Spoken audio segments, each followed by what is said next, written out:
Bienvenue sur Top Invest, la chaîne des tops d'investissement. Ici, on parle essentiellement d'entreprises de qualité. Comme je vous l'ai dit, cette fois-ci, on ne va pas parler des entreprises aujourd'hui.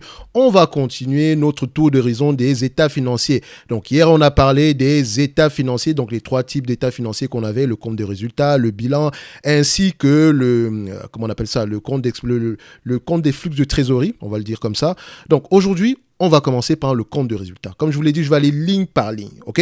Donc, vous voyez ici, le format, il est là. Et le document en anglais, ne vous inquiétez pas. Quand j'ai fait la vidéo, on m'a dit, oh, pourquoi tu ne peux pas le faire en anglais? Manque-nous les termes en anglais. Ok, vous avez les termes en anglais ici directement. On va parler du numéro 1 ici, c'est sales. Donc, net sales ou bien revenu en anglais ou bien sales en anglais, ok? En français, c'est chiffre d'affaires, revenu, vente, ok? Parce que si on va regarder, par exemple, les rapports financiers ici au niveau de l'entreprise ici, LVMH, toujours les rapports du mois de juillet 2022, donc les rapports semestriels. Vous voyez ici qu'à ce niveau, on met vente. Donc, c'est le revenu.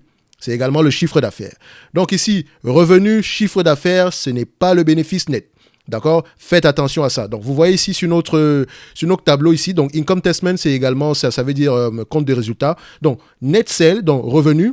Après le revenu, vous avez le coût des matières premières, etc. Vous avez la marge brute, vous avez la marge opérationnelle ici et vous avez le net income. Donc, c'est à partir du revenu qu'on a tous ces éléments-ci. Donc, avant d'avoir le net income, il faut d'abord payer les dépenses liées au personnel, etc. Donc, le revenu, c'est un peu comme une pyramide inversée. C'est au top du top. D'abord, le revenu. Donc, le revenu ici, c'est quoi? Imaginez LVMH qui vend 10 sacs Louis Vuitton à 1000 euros pièce. 10 sacs Louis Vuitton à 1000 euros pièce, ça veut dire 10 000 dollars au total, 10 000 euros si vous voulez. Donc 10 sacs Louis Vuitton à 1000 dollars pièce, on va le dire comme ça, c'est plus simple pour moi. Donc ça fait 10 000 euros, ok? Ce 10 000 euros constitue le revenu, le chiffre d'affaires. D'accord? Et non le bénéfice net. Donc, à partir de ce chiffre d'affaires-là, je vais devoir déduire les différents coûts avant d'arriver au net income. Donc, aujourd'hui, on se focalise sur le revenu pour vous dire qu'en tant qu'investisseur, on recherche avant tout des entreprises qui ont du revenu. Donc, n'allez pas regarder une entreprise qui n'a pas de revenu du tout. Passez à autre chose. D'accord? Donc, au niveau des revenus, je cherche la stabilité ou la croissance. OK? Donc, quand j'ai des revenus stables, c'est assez correct pour moi. D'accord? Quand j'ai des revenus croissants, c'est parfait pour moi, mais je ne me limite pas là. C'est déjà une bonne information. OK? Également, il faut savoir vous pouvez avoir des revenus qui sont ni stables, ni croissants. Ils sont à peu près, on va se dire, ils sont un peu en dents de scie, mais ils respectent une certaine moyenne. On va prendre un exemple ici réel. Vu qu'on parle de LVMH ici, on va aller directement ici sur LVMH, par exemple. Donc, on va sur Coifin. Je prends les revenus ici de LVMH. Vous allez constater quoi? Nous avons ici LVMH. La réponse, vous la connaissez. Revenu croissant. OK? Parfait. Au niveau de Total Energy, revenu stable. D'accord? C'est une compagnie cyclique. Donc, vous avez des revenus. C'est ni croissant, ni décroissant. C'est à peu près, on va même pas dire, c'est à peu près, ça respecte une certaine stabilité. D'accord? Au pire, c'est ce que moi, je recherche généralement. OK? Mais quand vous allez regarder les revenus, par exemple, des entreprises comme General Electric, ça ne donne pas envie, n'est-ce pas? Mais attention, posez-vous toujours la question, pourquoi? Pourquoi est-ce que les revenus sont stables? Pourquoi est-ce que les revenus sont croissants? Pourquoi est-ce que les revenus sont décroissants? Parce que sans la question pourquoi, en fait, juste le voir ça comme ça n'a vraiment aucun sens, en fait. D'accord? Par exemple, sur General Electric, il y a eu beaucoup de changements. Elle a vendu certains segments de son activité également. Elle a eu des activités qui sont en pleine décroissance présentement, mais c'est une entreprise qui est en train de, elle se déconsolide, si on veut le dire comme ça. Donc, elle est en train de faire des cessions ici, à gauche, à droite. OK? Donc, c'était un conglomérat avant. Maintenant, ça devient de plus en plus une compagnie industrielle. OK? Donc, conglomérat surtout financier. Et elle a été durement touchée par la crise de 2008. Donc, la baisse ici peut s'expliquer. OK? Quand vous allez voir les entreprises, par exemple, comme IBM, on est en décroissance en termes de revenus. Vous allez dire, oh là là, c'est pas très bon ça. Ça, c'est parce que IBM, le business model de IBM est menacé. Avant, si vous voyez le cloud aujourd'hui, IBM, en fait, avant que le cloud n'existe, c'est IBM qui vendait des serveurs, qui s'occupait de faire les serveurs dans les différentes entreprises ici. Donc, les serveurs étaient à peu près les serveurs appartenaient aux entreprises. Donc, chaque entreprise avait son propre serveur, etc. Donc, c'était à peu près des mini-clouds, si vous voulez, uniquement pour l'entreprise. Mais maintenant qu'on met tout ça en réseau aussi avec l'avènement, si je peux l'expliquer comme ça, parce que je sais qu'il y a des experts sur IBM ici, vous allez savoir à peu près en regardant que voilà, c'est un peu comment on appelle ça? C'est un peu un raccourci. On va le dire comme ça. Donc aujourd'hui, IBM est menacé par le cloud. OK? Parce que son activité principale est menacée. Mais elle essaye de revenir. Elle essaye de revenir ici. Elle également, entre-temps, elle vend certains segments d'activité qui sont plus intéressants ici, mais elle essaye d'investir massivement dans le cloud. Mais IBM a des revenus décroissants, mais elle a toujours des free cash flow. Je prends juste l'exemple ici de IBM, je prends les free cash flow, excusez-moi, je prends les free cash flow de IBM ici. Vous allez voir que les free cash flow sont assez stables, d'accord? Bon, peut-être pas cette année-ci, mais on a à peu près... Non, ça c'est General Electric, excusez-moi. Donc, j'étais à IBM, donc free cash flow. Ok, je sais que ça ne concerne pas les free cash flow, c'est juste pour vous dire que le revenu, vous le mettez en perspective par rapport à autre chose. Donc, on ne se limite pas juste au revenu, ça nous donne une information, ça nous permet de poser les bonnes questions. La question, c'est toujours pourquoi? Pourquoi est-ce qu'il y a la croissance? Pourquoi est-ce qu'il y a la stabilité? Pourquoi est-ce qu'il y a la décroissance? Je préfère la stabilité ou la croissance des revenus, mais je ne me limite pas uniquement à cette information-là pour prendre une décision d'investissement. Mais s'il n'y a pas de revenus du tout, c'est fini, la décision est prise, je passe à autre chose. Donc, vous voyez ici, elle a des free cash flow positifs. Les revenus baissent, mais les free cash flow sont à peu près au même niveau.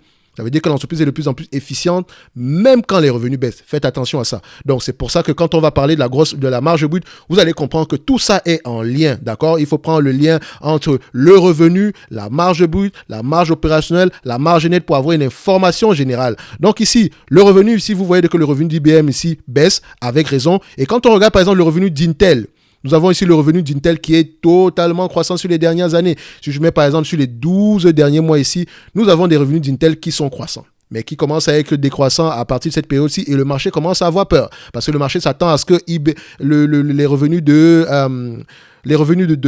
Intel baissent dans les années à venir, surtout parce que Intel est en retard sur le plan technologique, entre parenthèses. On n'est pas des spécialistes, mais je pense que ce qu'ils vendent présentement ici, ça leur permet de s'en sortir. Mais le marché ici a des attentes très pessimistes pour le futur. Et nous, en tant qu'investisseurs, on va aller regarder le pourquoi est-ce que les revenus baissent.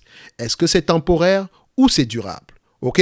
Donc, le revenu ici, la formule du revenu est simple, c'est la quantité multipliée par le prix, comme je vous l'ai montré tantôt tout à l'heure. Donc, en résumé simple, le revenu, c'est le premier niveau, c'est le top line. D'accord? On commence par là. S'il n'y a pas de revenu sur une entreprise, on passe à autre chose. D'accord? Par exemple, je vais vous montrer une entreprise que vous aimez, que certaines personnes aiment bien ici dans la communauté francophone, notamment, pour ceux que j'appelle généralement les traders ou bien les spéculateurs. Vous allez voir une compagnie comme Gossin. Regardez ça. Est-ce que vous pouvez définir la stabilité ici ou la croissance? Ça sera difficile, n'est-ce pas? Vous allez voir ici qu'il y a un zigzag extraordinaire là. On quitte d'une dizaine de millions ici, d'accord? Même pas une dizaine de millions, moins de 10 millions ici, à peu près 60 millions. La question qu'on se pose, est-ce que c'est durable? Donc, à partir du revenu ici, je peux déjà voir que ça, c'est une entreprise, c'est bizarre. Rappelez-vous, j'ai fait une vidéo ici dernièrement sur une entreprise qu'on appelait SES Imagotag. Donc, Imagotag ici, vous allez voir que c'est une entreprise également qui a des revenus croissants. Extrêmement croissants, je vais dire. OK? Mais maintenant, quand vous allez regarder la marge brute de cette compagnie-là, vous allez comprendre beaucoup de choses. Donc, le revenu croissant, c'est bien, mais il faut mettre cette information, il faut la mettre côte à côte avec d'autres informations pour avoir une idée générale de ce qu'on est en train de faire présentement. Un revenu décroissant, il faut faire attention, mais également, il faut aller regarder les marges en même temps. Et il faut également poser la question du pourquoi. Parce que ce n'est pas décroissant uniquement parce que l'entreprise est en train de perdre du terrain, ça peut être décroissant parce qu'on a vendu certains segments d'activité. Attention, attention, attention. Donc, maintenant, je pense que quand on va sur LVMH maintenant, vous voyez ici les ventes. Le volume de vente ici, sur les 12 derniers mois, attention, donc du 30 juin 2022 30 juin 2021, ici, on a une croissance, 28 milliards, 36 milliards. OK? Attention, ici, ça, c'est annuel. D'accord? Donc, ça prend en considération, pour comparer ces deux périodes, il faut prendre en considération la période du 31 mois de décembre 2022. OK? Mais vous pouvez déjà voir qu'il y a de bonnes chances que le 31 mois de décembre 2022 soit plus élevé que le 31 mois de décembre 2021. Donc, le revenu, c'est la base. C'est le minimum du minimum. Donc, si vous allez, par exemple, investir dans une compagnie, voilà. Je vais prendre l'exemple de celle-ci. J'entends souvent parler de cette compagnie-là. J'espère que le nom ne va pas m'échapper présentement. Donc, la compagnie ici s'appelle Opium. Oh, le nom est très bien choisi. Donc, vous savez tous que c'est une compagnie qui est cotée en bourse ici. Voilà. Même le revenu ici, on refuse même de me donner le revenu parce qu'il n'y a pas juste il y en a juste pas. OK? C'est une start-up qui est cotée en bourse. Oui, on va me demander d'investir dans la compagnie ici parce que voilà, il y a des commandes qui arrivent. Mais attention, commande n'est pas synonyme de revenu. Commande n'est pas synonyme de revenu. Ce n'est pas parce qu'une entreprise a des commandes élevées qu'elle a des revenus élevés. Faites attention. D'accord? Donc, ne jugez pas la qualité d'une entreprise en regardant uniquement le volume de commandes. Non. Regardez le volume, regardez le revenu, le volume de commande ainsi que les marges qui viennent avec, la dette, etc. Donc, c'est un 360. Donc, le revenu, c'est la porte d'entrée. Maintenant, sur vos différents rapports financiers ici, essayez d'aller déterminer si le revenu d'LVMH ici, par rapport au trimestre précédent, regardez le pourcentage, etc. Parce que c'est le plus important, vraiment, c'est de le voir en pourcentage. Donc, sur la prochaine vidéo, on va parler de la marge brute. J'espère que cette vidéo vous plaît ou bien vous a plu. J'espère que vous aimez ce genre de contenu-ci. Et pour m'encourager vivement, j'ai bien apprécié le nombre de likes sur la vidéo précédente. C'est la première fois que j'ai autant de likes sur une vidéo avec aussi moins, avec ce nombre de vues-là. D'accord? Donc ici, likez la vidéo. Abonnez-vous massivement, partagez-la. Voilà, on essaie de brosser à peu près, démystifier les états financiers ici. C'est très simple, je vous assure. C'est simple, d'accord? Donc, vous également, quand vous recevez un salaire, c'est un revenu de votre part, ok? Mais ce revenu-là, il dépend de quelque chose, de l'effort que vous avez fourni. Donc, ce revenu-là n'est pas synonyme de bénéfice net pour vous. Le salaire pour vous n'est pas le bénéfice net. Le bénéfice net, par exemple, pour vous, ça sera peut-être le niveau d'épargne. C'est ce qui vous reste après. Le bénéfice net, ça sera peut-être le niveau d'épargne. C'est ce qui vous reste après avoir payé toutes les dépenses liées. D'accord? Parce que également, une entreprise, c'est un peu comme un être humain. Donc, ça va. Si on considère comme ça, c'est une personnalité morale. Ou bien c'est une personne morale, si on veut. D'accord? Donc, j'ai essayé de le dire aussi facilement que ça.